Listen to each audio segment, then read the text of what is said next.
Hello everyone, welcome back to my channel. हाजिर हैं हम एक नए वीडियो के साथ 10,000 प्रश्नों की श्रृंखला में। ये है वीडियो नंबर 23, जिसमें हम आज देखेंगे यूजीसी नेट का यूनिट नंबर 3 जो काव्य शास्त्र से रिलेटेड है। इसके टॉप 50 प्रश्न। तो सबसे पहले आइए हम देखते हैं पिछले वीडियो का जो क्वेश्चन ऑफ द डे था। देवनागरी लिपि की अ की बाराखड़ी का विरोध किसने किया था? ऑप्शंस हैं सावरकर बंधु, हिंदी साहित्य सम्मेलन, आचार्य नरेंद्र देव समिति या काका कालेलकर। तो देवनागरी लिपि की जो अ की बाराखड़ी है उसका प्रस्ताव दिया था सावरकर बंधु ने, पर इसका विरोध किया था आचार्य नरेंद्र देव समिति ने। तो ऑप्शन नंबर सी इसका करेक्ट आंसर हो जाएगा। सावरकर बंधुओं ने सुझाव दिया और नरेंद्र देव समिति ने कहा कि ये भ्रामक हो सकता है, इसलिए इसको अस्वीकार कर दिया। अगला सवाल शुरू करते हैं हम लोग। तो सबसे पहला सवाल है, भरत मुनि ने नाट्य शास्त्र की रचना किस मुख्य उद्देश्य से की थी? ऑप्शंस है वेदों के ज्ञान को सरल बनाने के लिए, एक ऐसा क्रीडनीयक खिलौना बनाने के लिए जिसे देखा भी जाए और सुना भी जाए, केवल संगीत की शिक्षा देने के लिए या राजाओं की स्तुति करने के लिए। तो भरत मुनि ने नाट्य शास्त्र की रचना की थी इस उद्देश्य की कि एक ऐसा क्रीडनीयक या खिलौना बने जिससे देखा भी जाए और सुना भी जाए।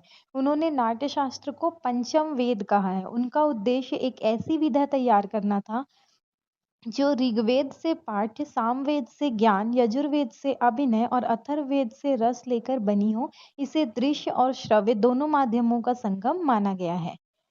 अगला सवाल है, भरत मुनि ने नाट्य प्रयोग के लिए वाचिक अभिनय के संदर्भ में किन दो तत्वों को अनिवार्य माना है? ऑप्शंस हैं स्वर और अलंकार, संगीत और नृत्य, केवल आभूषण या केवल अंग संचालन। तो यहाँ पे हमको दो तत्व पूछा है और यहाँ पे केवल केवल वाले एक एक है, तो उन दोनों को काट दो। अब पहला और दूसरा में से हमको बताना है कि वाचिक अभिनय किस में होगा, स्वर और अलंकार में या संगीत और नृत्य में। तो वाचिक मतलब बोलने वाला अभिनय, तो बोलना किस में आएगा, स्वर और अलंकार में। तो ऑप्शन नंबर ए इसका करेक्ट आंसर हो जाएगा। नाट्य शास्त्र के अनुसार अभिनय जो है वो चार प्रकार के होते हैं। एक होता है आंगिक, दूसरा होता है वाचिक, तीसरा आहार्य और चौथा सात्विक। आंगिक ने कौन सा रहेगा? वाचिक रहेगा वाणी के द्वारा अभिनय, ठीक है, जिसमें स्वर का उतार चढ़ाव और काव्य अलंकारों का प्रयोग अनिवार्य माना जाता है ताकि संवाद प्रभावशाली बन सके। अगला है, भरत मुनि ने नाट्यशास्त्र के किस अध्याय में 36 काव्य लक्षणों का निर्देश दिया है? ऑप्शन है छठे, 16वें, 17, 7वें या 18वें। तो भरत मुनि ने नाट्यशास्त्र के कौन से अध्याय में काव्य लक्षणों का निर्देश दिया है? वो अध्याय है अध्याय नंबर 16। 16वां अध्याय में 36 काव्य लक्षण, 4 अलंकार, उपमा, रूपक, दीपक और यमक, ये 4 अलंकार और 10 काव्य गुणों का वर्णन किया है। छठा अध्याय जो है वो सबसे महत्वपूर्ण है क्योंकि इसमें रस सूत्र, विभावानुभाव, व्यभिचारी, संयोगाद्रस, निष्पत्ति ये दिया गया है। सातवां अध्याय में भावों, स्थायी भाव और संचारी भाव की व्याख्या है। अगला सवाल है, पाश्चात्य काव्य शास्त्र के उदात्त तत्व को निकटता भारतीय संविधान सिद्धांत के किस संप्रदाय से मानी जाती है? ऑप्शन है रीति संप्रदाय, वक्रोक्ति संप्रदाय, अलंकार संप्रदाय या दोष सिद्धांत। तो पाश्चात्य काव्य शास्त्र के उदात्त तत्व की निकटता भारतीय सिद्धांत के जिस संप्रदाय से मानी जाती है वो है वक्रोक्ति संप्रदाय। लॉन्जाइनस का जो उदात्त सिद्धांत है और आचार्य कुंतक का वक्रोक्ति सिद्धांत, ये दोनों काफी मिलते जुलते हैं। दोनों ही भाषा में असाधारणता और चमत्कार के माध्यम से आनंद प्राप्त करते हैं। उसकी बात करते हैं, रीति जो है वो वामन का सिद्धांत है, विशिष्टा पदरचना रीति, और अलंकार जो है वो भामह का सिद्धांत है। तो ये हमको याद रखना है, आचार्य कुंतक का सिद्धांत है वक्रोक्ति, रीति है वामन का सिद्धांत और अलंकार है भामा का सिद्धांत। तो कूट वाले क्वेश्चन में, जोड़ी मिलान में इस टाइप का क्वेश्चन पूछ लेता है। अगला सवाल है, पाश्चात्य काव्य शास्त्र में पाए जाने वाले कौन से दो रस भारतीय रस सिद्धांत के भी निकट है? ऑप्शन है श्रृंगार और करुण, वीर और अद्भुत, शांत और विभत्स, रौद्र और भयानक। तो पाश्चात्य काव्य शास्त्र में पाए जाने वाले जो दो रस भारतीय रस सिद्धांत के निकट है वो दो रस है वीर और अद्भुत। पाश्चात्य साहित्य विशेषकर जो महाकाव्य है उसमें वीरता और विस्मय को बहुत महत्व दिया गया है और ये भारतीय काव्य शास्त्र के वीर रस और अद्भुत रस के समान लक्षण प्रकट करते हैं। अगला सवाल है, भित्ति का नाट्य शास्त्र के संदर्भ में क्या कथन अर्थ है? ऑप्शंस हैं पर्दा, दीवार, मंच या वेशभूषा। तो भित्ति का नाट्य शास्त्र के संदर्भ में अर्थ है कि ये दीवार है। वीरेंद्र जी ये बताते हैं कि भित्ति का जो अर्थ है वो दीवार होता है। काव्य शास्त्र में चित्र और भित्ति चित्रों का उदाहरण देकर काव्य की आधारभूमि को समझाया जाता है। अगला सवाल है, भरत मुनि ने कितने अलंकारों का उल्लेख किया है? ऑप्शंस हैं 2, 4, 10 या 36। तो भरत मुनि ने कितने अलंकारों का उल्लेख किया है? 4। अभी हमने पिछले में पढ़ा था कि 4 मुख्य अलंकार है, जिसमें उपमा, रूपक, दीपक और यमक है। बाद के आचार्य जैसे भामा और दांडी ने इनकी संख्या बढ़ाकर दर्जनों और फिर सैकड़ों तक पहुंचा दी। अगला सवाल है, नाट्यशास्त्र में रसों की संख्या कितनी मानी गई है? 8, 9 या 10 या 11। तो नाट्य शास्त्र में रसों की संख्या मानी गई है 8। भरत मुनि ने सिर्फ 8 रसों की चर्चा की है। उन्होंने शांत रस को नाट्य के लिए उपयुक्त नहीं माना था। शांत रस को 9वें रस के रूप में आचार्य उद्धट और अभिनवगुप्त ने प्रतिष्ठित किया। अगला सवाल है, उदात्त सिद्धांत के प्रवर्तक कौन है? ऑप्शंस हैं अरस्तु, प्लेटो, लॉन्जाइनस या आई.ए. रिचर्ड्स। तो इसके बारे में हमने अभी पिछले क्वेश्चंस में देखा है कि उदात्त सिद्धांत के जो प्रवर्तक है वो है लॉन्जाइनस। तो ऑप्शन नंबर सी इसका करेक्ट आंसर हो जाएगा। लॉन्जाइनस की पुस्तक है ऑन द सबलाइम पेरी इप्सुस। ये पाश्चात्य काव्यशास्त्र का मील का पत्थर है। उन्होंने उदात्त के 5 स्रोत बताए, जिनमें भव्य विचार और प्रबल आवेग सबसे प्रमुख है। अगला सवाल है, वक्रोक्ति संप्रदाय के प्रवर्तक आचार्य कौन है? ऑप्शंस है भामह, कुंतक, क्षेमेंद्र या आनंदवर्धन। तो वक्रोक्ति संप्रदाय के जो प्रवर्तक आचार्य है वो है कुंतक। आचार्य कुंतक ने वक्रोक्ति जीवितम ग्रंथ लिखा था। उन्होंने वक्रोक्ति काव्य जीवितम, वक्रोक्ति को काव्य की आत्मा है ऐसा कहकर इस संप्रदाय की स्थापना की। क्षेमेंद्र औचित्य संप्रदाय, क्षेमेंद्र जो है वो औचित्य संप्रदाय के, आनंदवर्धन जो है वो ध्वनि संप्रदाय के प्रवर्तक है। अगला सवाल है, भरत मुनि के रस सूत्र में प्रयुक्त संयोग शब्द का अर्थ अनुमान किस व्याख्याकार ने माना है? ऑप्शंस है भट्टलोलट, श्रीशंकुक, भट्टनायक या अभिनवगुप्त। तो भरत मुनि के रस सूत्र में प्रयुक्त संयोग इस शब्द का अर्थ अनुमान माना है व्याख्याकार श्रीशंकुक ने। उन्होंने रस सूत्र की व्याख्या 4 प्रमुख आचार्यों ने की है भरत मुनि के रस सूत्र की, जो परीक्षा के लिए बहुत महत्वपूर्ण है। ये 4 प्रमुख आचार्य हैं श्रीशंकुक, भट्टलोलट, भट्टनायक और अभिनवगुप्त। श्री शंकुक का अनुमतिवाद सिद्धांत है। इन्होंने संयोग का अर्थ अनुमान माना है, जैसे चित्र, तुरंग, न्याय। भट्ट लोलट जो है उन्होंने माना है उत्पत्तिवाद। संयोग का मतलब उन्होंने लिया है उत्पाद्य, उत्पादक या भाव। भट्ट नायक जो है वो कहते हैं भुक्तिवाद। भुक्तिवाद का मतलब उन्होंने संयोग का मतलब लिया है भोज्य, भोजक, भाव। और अभिनव गुप्त ने अभिव्यक्तिवाद लिया है। अभिव्यक्तिवाद में वो संयोग का अर्थ लेते हैं व्यंग्य, व्यंजक, भाव। अगला सवाल है, नाट्यशास्त्र के अनुसार सात्विक भावों की संख्या कितनी है? ऑप्शन है 4, 8, 33 या 49। तो नाट्यशास्त्र के अनुसार सात्विक भावों की संख्या है 8। तो ऑप्शन नंबर 20 का करेक्ट आंसर हो जाएगा। सात्विक भाव जो है वो अंतःकरण के धर्म है, जिन पर हमारा वश नहीं होता। ये 8 हैं, जिनके नाम है स्तंभ, स्वेद, रोमांच, स्वर भंग, वेपथु जिसको कंपन बोला जाता है, वैवर्ण्य इसका मतलब है रंग उड़ना, अश्रु और प्रलय। संचारी भाव या व्याभिचारी भाव की संख्या है 33 और कुल भाव है 49, जिसमें 8 स्थायी भाव है, 8 सात्विक भाव है और 33 जो है वो संचारी भाव है। अगला सवाल है, पाश्चात्य काव्यशास्त्री अरस्तु के अनुसार त्रासदी का मुख्य उद्देश्य क्या है? ऑप्शन है मनोरंजन करना, विरेचन, करुणा और त्रास का परिष्कार, नैतिकता की शिक्षा देना या समाज का उपहास करना। तो पाश्चात्य काव्यशास्त्री अरस्तु के अनुसार त्रासदी का मुख्य उद्देश्य है विरेचन। उन्होंने अपने ग्रंथ पोएटिक्स में बताया कि त्रासदी हमारे मन की करुणा और भय जैसे दूषित आवेगों को बाहर निकालकर मन को शुद्ध कर देती है। इसे ही कहा गया है विरेचन। और भारतीय रस सिद्धांत में साधारणीकरण की प्रक्रिया जो है वो इससे मिलती जुलती है।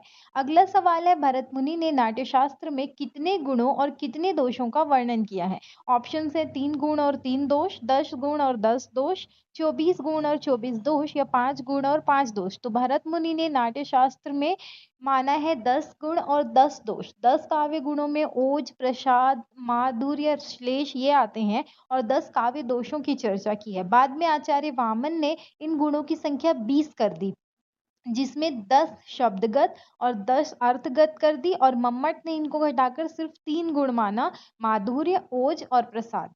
अगला सवाल है, ध्वनि संप्रदाय के प्रवर्तक आचार्य आनंदवर्धन ने ध्वनि के कितने मुख्य प्रकार माने हैं? ऑप्शंस हैं 2, 3, 5 या 10। तो ध्वनि संप्रदाय के प्रवर्तक है आचार्य आनंदवर्धन और इन्होंने ध्वनि के मुख्य प्रकार माने हैं 3। उन्होंने ध्वन्यालोक में ध्वनि के 3 मुख्य भेद दिए हैं, वस्तु ध्वनि, अलंकार ध्वनि और रस ध्वनि। वस्तु ध्वनि जहाँ कोई विचार या वस्तु व्यंग्य हो, अलंकार ध्वनि जहाँ कोई अलंकार व्यंग्य रूप में हो, और रस ध्वनि इसको सर्वश्रेष्ठ माना गया है।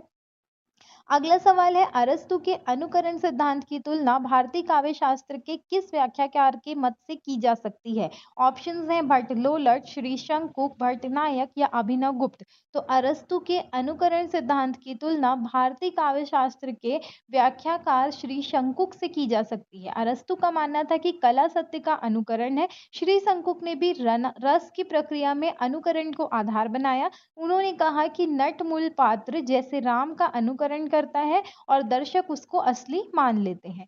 अगला सवाल है, विभावन शब्द का अर्थ नाट्य शास्त्र के अनुसार क्या है? ऑप्शन है रस को समाप्त करना, रस की उत्पत्ति के कारण, पात्रों का वेश विन्यास या इनमें से कोई नहीं। तो विभावन शब्द का अर्थ है रस की उत्पत्ति का कारण। विभाव जो है वो 2 प्रकार के होते हैं, एक आलंबन और एक उद्दीपन। आलंबन मतलब जिस पर भाव टिका हो, जैसे नायक या नायिका, और उद्दीपन का मतलब है जो भाव को और बढ़ा दे, जैसे चांदनी रात, एकांत स्थल आदि। नेट परीक्षा में विभाव और अनुभाव का अंतर बार बार पूछ लेता है, तो ये हमको ध्यान देना है। अगला सवाल है, साधारणीकरण का सिद्धांत सबसे पहले किसने दिया था? ये क्वेश्चन नेट का प्रीवियस ईयर क्वेश्चन है। तो ऑप्शन है भरत मुनि, भट्टनायक, मम्मट या विश्वनाथ। तो साधारणीकरण का सिद्धांत सबसे पहले दिया था भट्टनायक ने। उन्होंने रस निष्पत्ति के संदर्भ में साधारणीकरण का सूत्र दिया। इनका अर्थ है कि व्यक्ति विशेष जैसे राम या सीता के भाव का सामान्य हो जाना, जिससे हर दर्शक उसे अपना भाव समझने लगता है। उन्होंने इसके लिए अभिधा के बाद भावकत्व व्यापार माना है। अगला सवाल है, काव्य प्रकाश ग्रंथ के रचयिता कौन है? ऑप्शंस है भामा, दंडी, मम्मट या जगन्नाथ। तो काव्य प्रकाश ग्रंथ के रचयिता है मम्मट। आचार्य मम्मट को ध्वनि प्रतिष्ठापन परमाचार्य ये कहा जाता है। काव्य प्रकाश काव्य शास्त्र का ऐसा ग्रंथ है जिसमें पिछले सभी संप्रदायों का समन्वय मिलता है। दंडी जो है वो काव्य दर्श के रचयिता है और जगन्नाथ दास है रस गंगाधर के। अगला सवाल है, औचित्य को काव्य की आत्मा मानने वाले आचार्य कौन है? ऑप्शन है कुंतक, क्षेमेंद्र, वामन या रुद्रट। तो औचित्य को काव्य की आत्मा मानने वाले आचार्य है क्षेमेंद्र। उन्होंने औचित्य विचार चर्चा ग्रंथ लिखा और उन्होंने कहा कि बिना उचित स्थान और समय के अलंकार या रस भी काव्य को शोभा नहीं देते। औचित्यम रस सिद्धस्य स्थिरम काव्यस्य जीवितम। अगला सवाल है, आचार्य वामन ने रीति को काव्य की आत्मा माना है। उनके अनुसार रीति का क्या अर्थ है? ऑप्शन है कविता की कहानी, विशिष्ट पद रचना, शब्दों को केवल अर्थ या अलंकारों का समूह। तो आचार्य वामन ने रीति को काव्य की आत्मा माना है और उन्होंने पद दिया है विशिष्टा पद रचना रीति। तो उनके अनुसार रीति का अर्थ है विशिष्ट पद रचना। ऑप्शन नंबर 20 का करेक्ट आंसर है। वो रीति संप्रदाय के प्रवर्तक हैं। उन्होंने कहा कि पदों की वो विशेष रचना जो गुणों जैसे ओज, प्रसाद और माधुर्य पर आधारित हो वही रीति कहलाती है। 3 रीतियां वामन ने मानी है। उन्होंने 3 मुख्य रीतियां कौन कौन सी मानी है? वैदर्भी, गौड़ी और पांचाली। और उनका विशेष कथन है रीतिरात्मा काव्यस्य, रीति ही काव्य की आत्मा है।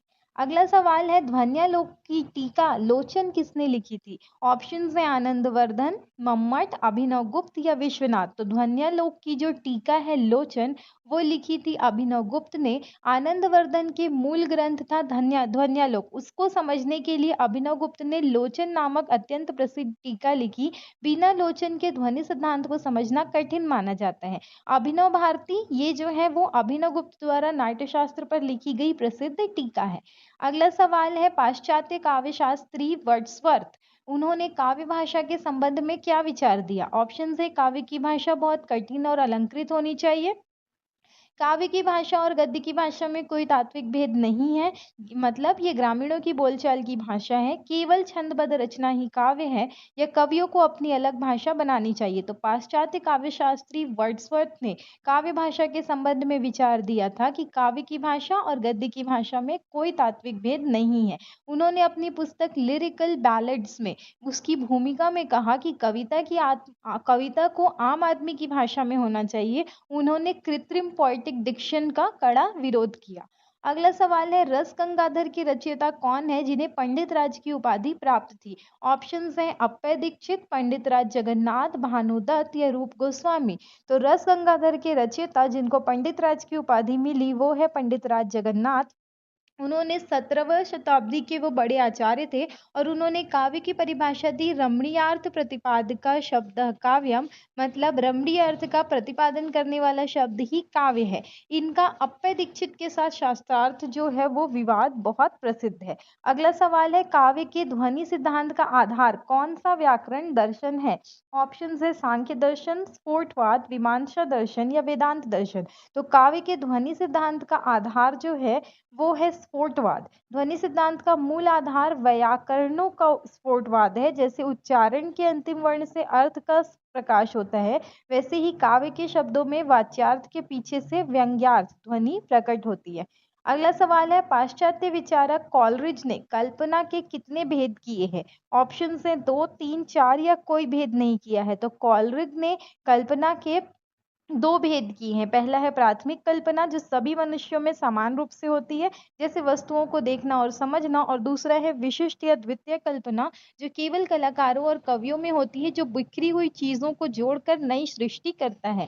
सैमुअल टेलर कॉलरिज ने बायोग्राफ या लिटरेरिया में कल्पना के 2 रूप बताए हैं। अगला सवाल है, वक्रोक्ति के कितने मुख्य भेदों की चर्चा आचार्य कुंतक ने की है? ऑप्शन है 2, 4, 6 या 10। तो वक्रोक्ति के मुख्य भेदों की चर्चा आचार्य कुंतक ने की है, वो है 6। उन्होंने 6 व्यापक भेद किए हैं जो पूरे काव्य को समाहित करते हैं। वो 6 है, सबसे पहला वर्ण विन्यास वक्रता, दूसरा है पद पूर्वार्ध वक्रता, तीसरा है पद परार्ध वक्रता, चौथा है वाक्य वक्रता और पांचवा है प्रकरण वक्रता और छठवा है प्रबंध वक्रता। तो नेट परीक्षा में इन भेदों को अक्सर क्रम से लगाने के लिए क्वेश्चंस आते हैं। अगला सवाल है, रीति को संगठना नाम किस आचार्य ने दिया था? ऑप्शंस हैं मम्मट, आनंदवर्धन, विश्वनाथ या राजशेखर। तो रीति को संगठना नाम दिया था आचार्य आनंदवर्धन ने। उन्होंने रीति के स्थान पर संगठना शब्द का प्रयोग किया और इसके 3 प्रकार बताए, असमासा, मध्य समासा और दीर्घ समासा, और उन्होंने इसको रस के अधीन माना। अगला सवाल है, तद्दोषो शब्दार्थो शगुणा वन लंकृति पुनः कदापि, ये काव्य लक्षण किसका है? ऑप्शन है विश्वनाथ, मम्मट, भामहद या दांडी। तो तद्दोषो शब्दार्थो सगुण वन लंकृति पुनः क्वापि, ये काव्य लक्षण है मम्मट का। उन्होंने काव्य प्रकाश में ये परिभाषा दी थी। इसका अर्थ है कि काव्य वो शब्द और अर्थ है जो दोष रहित हो, गुणों सहित हो और कहीं कहीं अलंकार ना भी हो तो चलता है। और विश्वनाथ का लक्षण है वाक्यम रसात्मकम काव्यम, मतलब रस युक्त वाक्य ही काव्य है। अगला सवाल है, पाश्चात्य आलोचना में निर्व्यातिकता का सिद्धांत किसने दिया? ऑप्शंस हैं I A. Richards, T S. Eliot, Matthew Arnold या क्रोचे। तो पाश्चात्य आलोचना में निर्व्यक्तिकता का सिद्धांत दिया था टी.एस. एलियट ने। एलियट का मानना था कि कवि का व्यक्तित्व उसकी कविता में प्रकट नहीं होना चाहिए। कवि केवल एक माध्यम है। जैसे रसायन विज्ञान में प्लैटिनम का तार 2 गैसों को मिला देता है पर खुद नहीं बदलता, वैसे ही कवि का मन विचारों को मिलाता है पर खुद नहीं बदलता।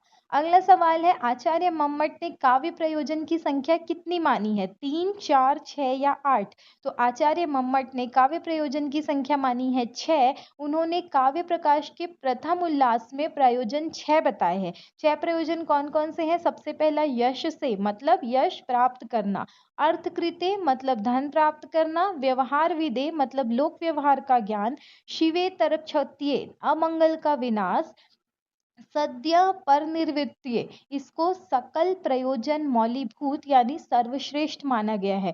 सद्य पर निर्वृत्तीय का मतलब है तत्काल परम आनंद। और छठवा है कांता सम्मति उपदेश, मतलब पत्नी के समान मधुर उपदेश।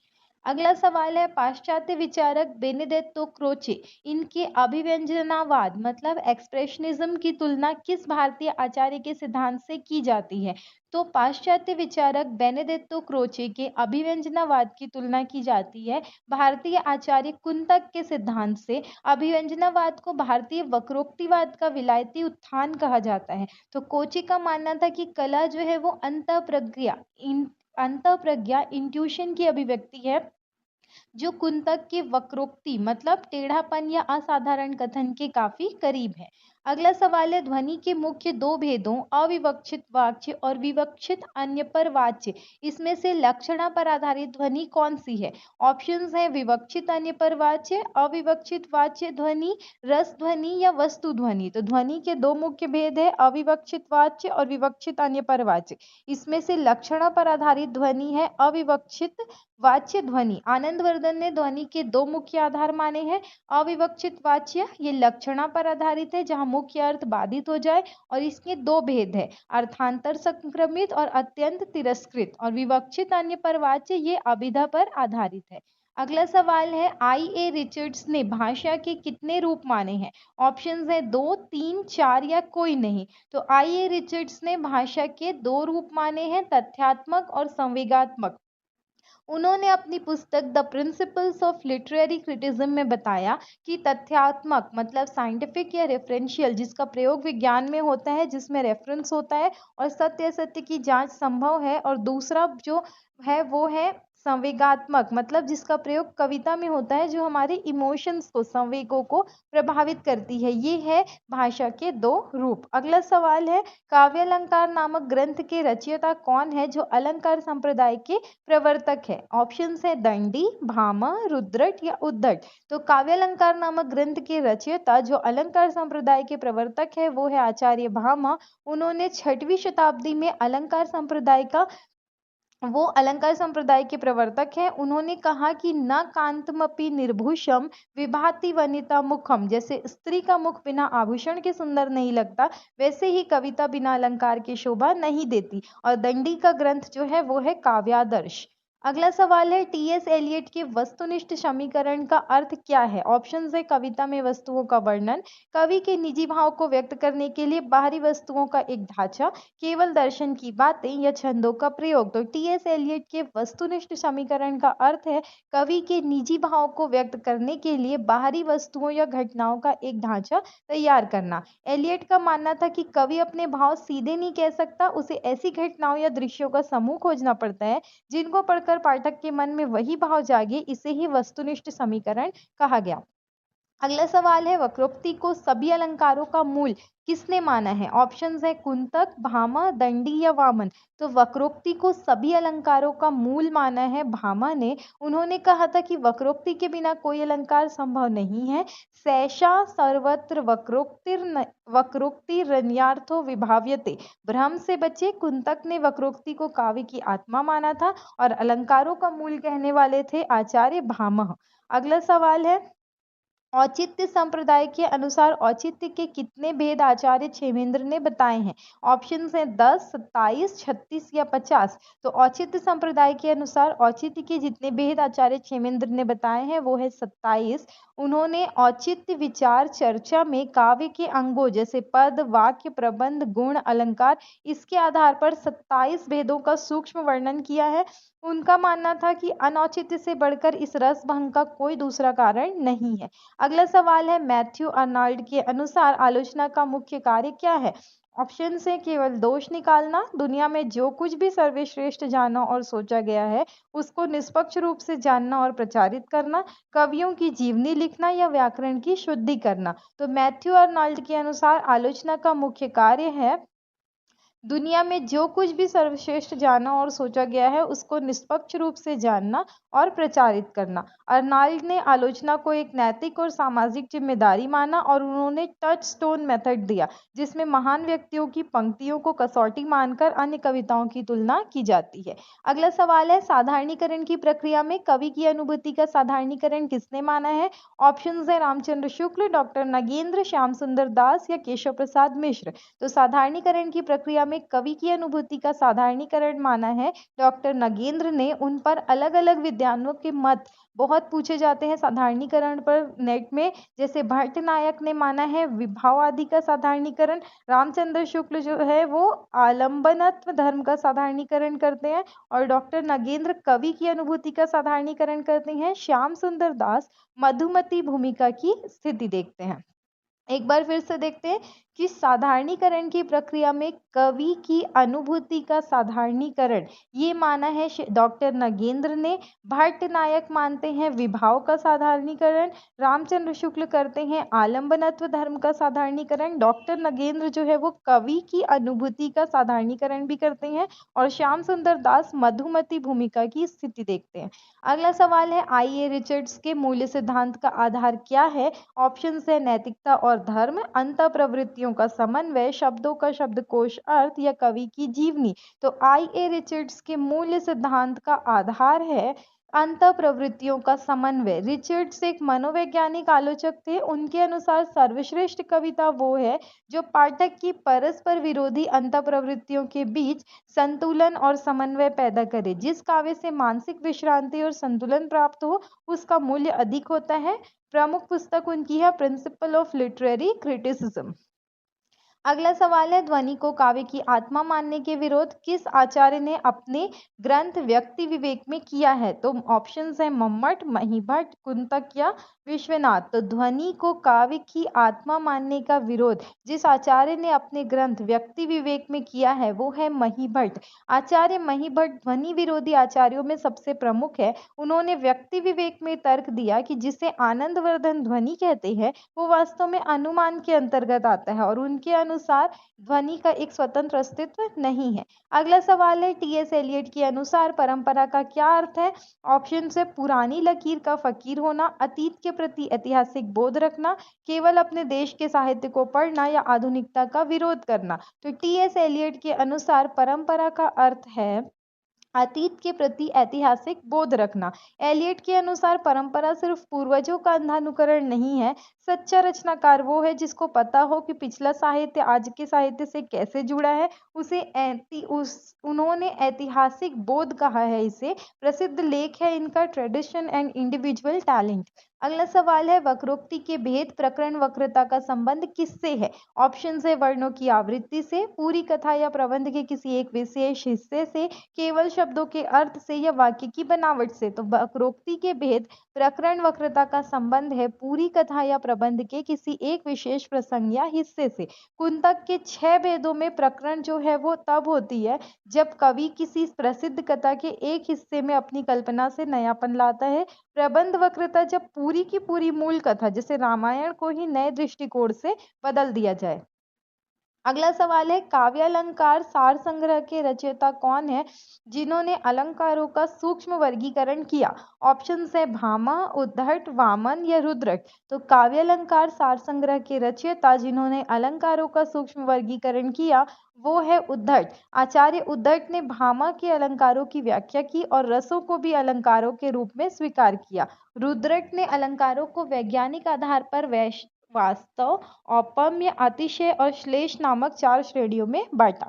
अगला सवाल है कल्पना को ईश्वरीय शक्ति और सृजनात्मक किसने माना है? ऑप्शन है कॉलरिज, वर्ड्सवर्थ, अरस्तु या प्लेटो। तो कल्पना को ईश्वरीय शक्ति और सृजनात्मक माना है कॉलरिज ने। कॉलरिज ने कल्पना को केवल याददाश्त नहीं माना बल्कि उन्होंने एक ऐसी शक्ति माना जो बिखरे हुए तत्वों को गलाकर एक नई जैविक एकता प्रदान करती है और उन्होंने इसको इसेम्प्लिस्टिक शक्ति कहा।